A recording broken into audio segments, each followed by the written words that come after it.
This is the Lone Crater YouTube. We hope this video helps. You start by confirming Excel supports Get and Transform. Most Excel 2016 and Office 365 builds do. Once done, copy the exact web page URL or API endpoint you need. Next, go to Data, choose Get Data, then from Web. Use Basic for simple pages or Advanced to supply query parameters or headers. This step creates the initial query connection. Make sure to name it descriptively so you can find it later and avoid redoing work. You now refine the raw results inside Power Query Editor. First, pick the table or element that matches your data. If nothing appears, use Advanced and Web. Contents for JSON or API responses. Then trim rows, change column types, split combined fields, and pivot or unpivot as needed. Use applied steps so transforms are repeatable.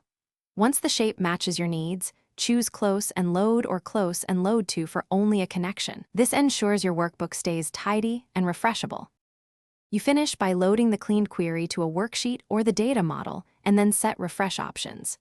If you need automatic updates, configure refresh every X minutes or schedule via Power BI/Task Scheduler for files on a server. Make sure authentication is correct, anonymous for public pages, Basic or Web API for protected endpoints. If something goes wrong, check the URL, required headers, and credentials, and verify the site isn't blocking automated requests before retrying the. Thanks for watching.